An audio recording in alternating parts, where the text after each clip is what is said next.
Okay, so after recording that first video, I realized the sound is not as good as it could be. Sorry, it's early. I'm not projecting as well as I should. But if you turn the sound up all the way, you should be able to hear it. There's some background. I am back in that room that caused some problems, but I'm trying to give the rest of the house kind of some space while I do this recording.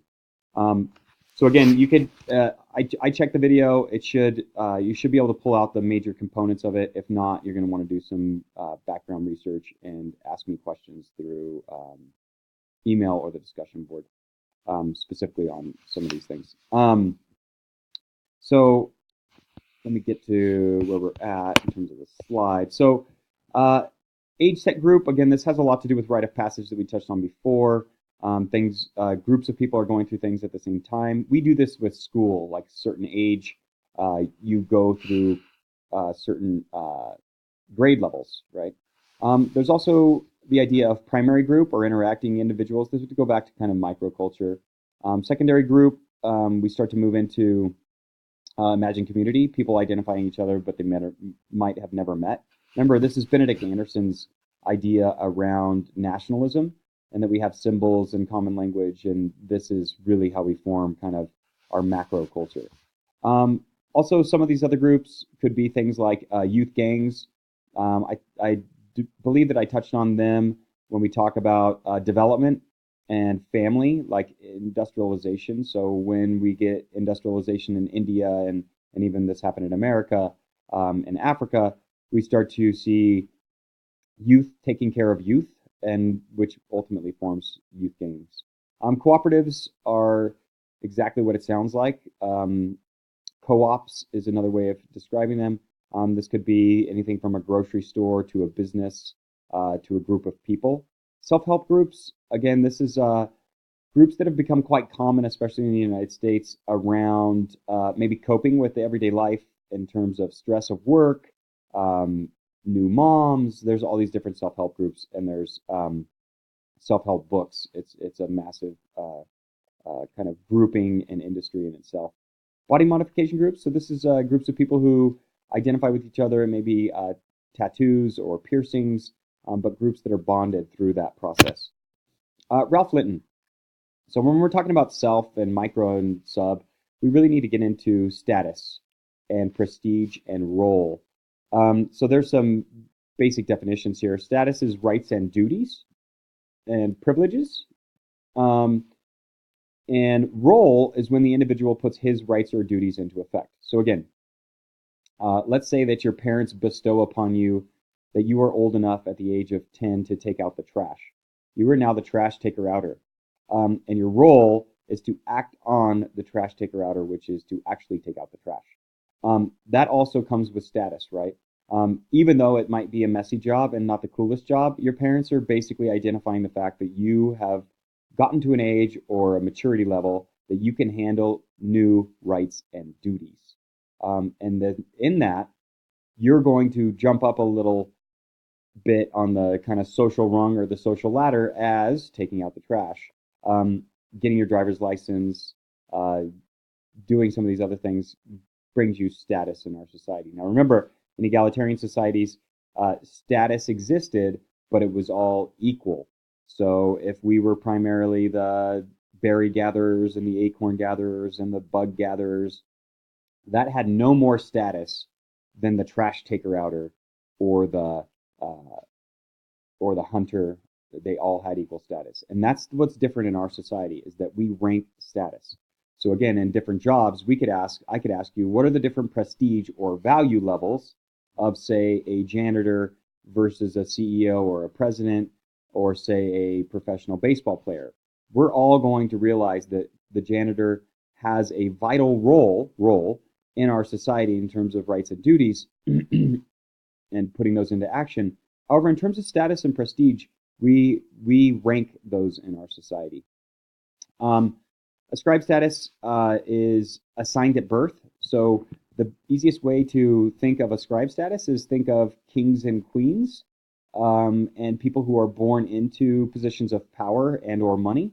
Achieved status is merit or earned, right? So if we work hard and you guys are working hard to get an AA degree and then transfer onto a 4-year degree, that's achieved status. Remember, in our society, again, if you complete kind of the college circuit, you're going to jump up again in the status ladder of American culture.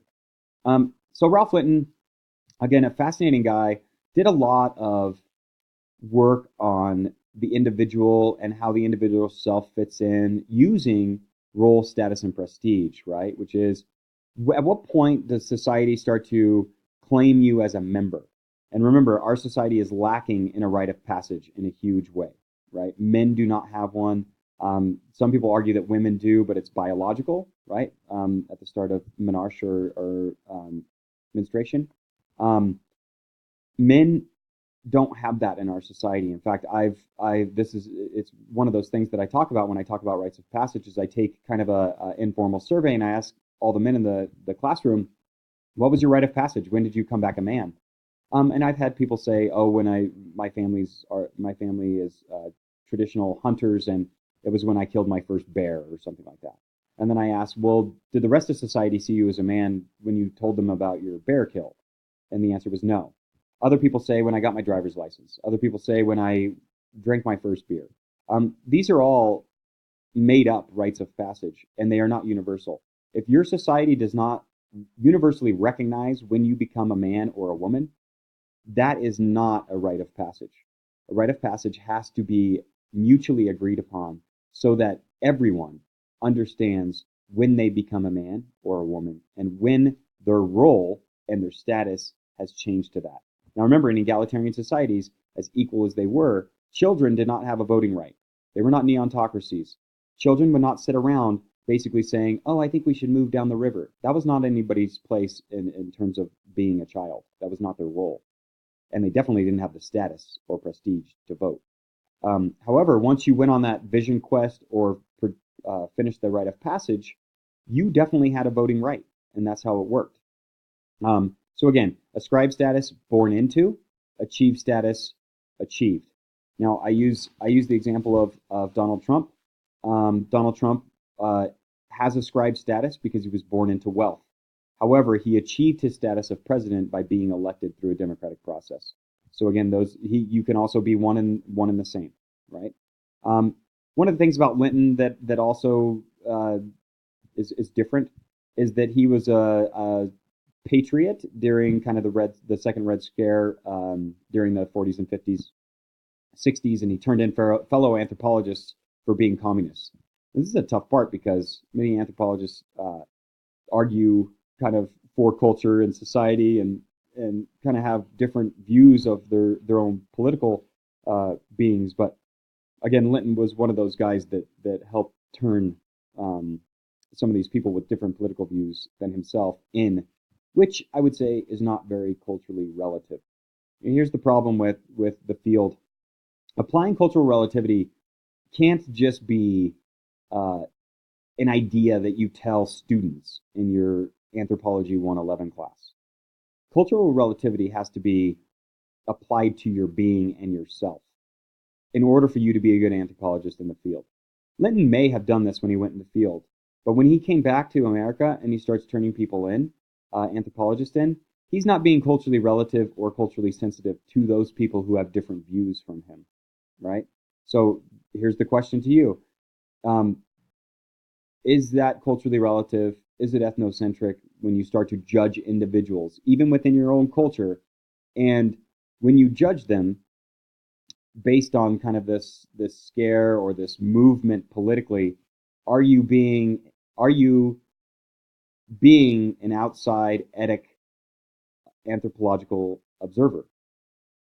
Right? That's the question. So social stratification, caste in the Hindu culture, we have social stratification. This is an ascribed status. So caste is an ascribed status, right? You're born into a status, and it denotes a certain level of wealth.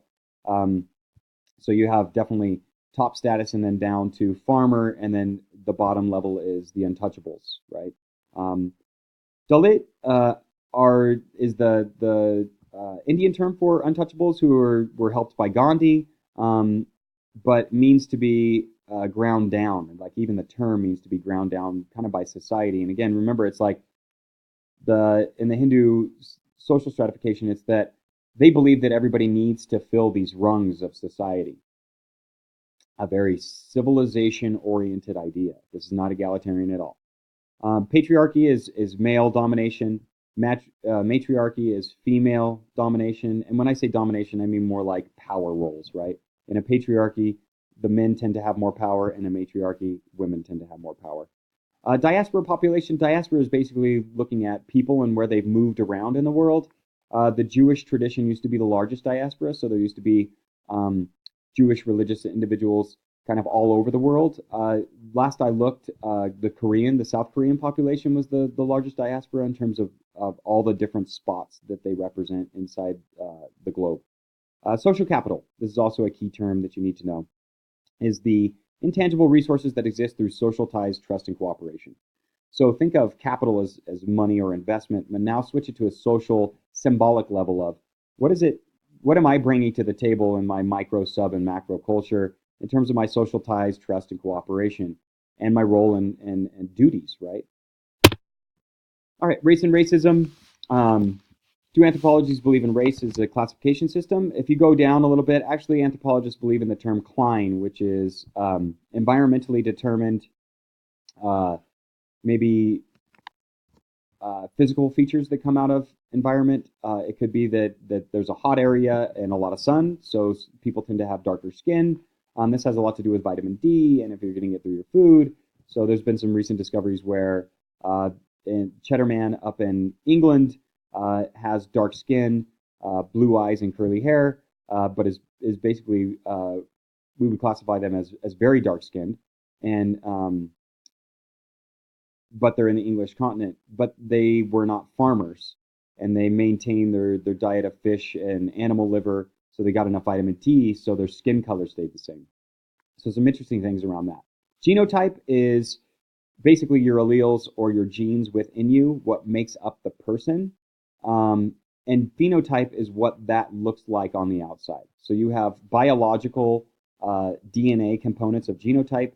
Phenotype is how that plays out physically and what we can see. Nativism has a couple kind of interesting meanings. Again, usually when we get into race and other ideas of cultural and ethnicity, it's that a native group doesn't want immigrants or other groups to come in and change their culture. In fact, I would say that America is going through, at least like in general terms, in terms of a national level conversation, a version of nativism, which is the idea of maybe building a wall and keeping immigration down. And looking through American history, as I used to be a teacher of it, we've gone through different periods of nativism throughout our history, and this is one of those, like, we're back to kind of going through this thing again. Intersectionality is the analytic framework for assessing how factors such as race, gender, and class interact to shape individual life chances and social patterns of stratification. So this is a fascinating component that anthropologists and sociologists use in terms of, all right, so we have these groups of people. Race isn't something that anthropologists identify with, but it is a social construct, and America in general talks about it, believes in it. So then at what point does that impact those individuals that are part of those groups, right? So are the groups of maybe children of Hispanic farm workers, are they disadvantaged because they live in a different location? Do they have any advantages when they go to school? This is what intersectionality looks like. All right, ethnicity and nationalism, origin myth or creation story. I refer to creation stories in terms of the religious context. We'll get into these a lot more when we talk about religion. And we usually refer to them as creation stories. Every culture has a creation story. Origin myth is more like saying that what people believe is not real. Genocide is basically, I think most people know what genocide is, but it's ethnic cleansing to a certain degree, which is wiping out of a whole group of people based on their kind of their being, and genos kind of goes back to kind of genome or genes, but it can also be kind of an ethnic group or religious group. Situational negotiation of identity, I'll have to touch on in the next video.